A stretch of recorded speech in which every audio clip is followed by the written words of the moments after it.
مع الأسف وصلنا مرحلة يعني مع الأسف أنا أقول إنه نحكم على الناس حتى إذا أنت عكس رأيي أنا أحكم عليك إنه أنت شو هالتفكير مالتك، أنت كلش open mind، لا إحنا عرب إحنا مسلمين إحنا إلى آخره. زين بس ما يصير إحنا نحكم على بعضنا يعني من خلال أفكارنا المختلفة. خلي كل واحد عنده رأي، بس إحنا مع الأسف قلت لك إنه نحكم على الملابس، نحكم على التصرفات، ما نحكم الإنسان داخله شنو أخلاقه شنو سلوكياته.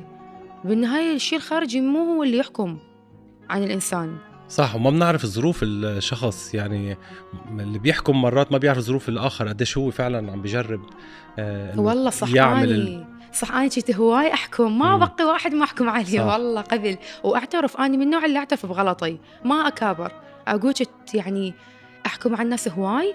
فمن كبرت وشفت العالم الظروف اللي مرت بيها، وأنا هم مرت بظروف أقول مريم شلون تجي تفكرين.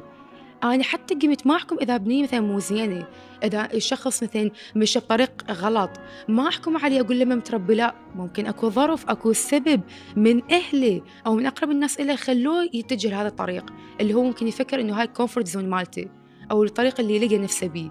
هو صح ممكن غلط، بس إذا نرجع للأساس كانت أكو مشكلة، فصرت ما أحكم وما أستعجل.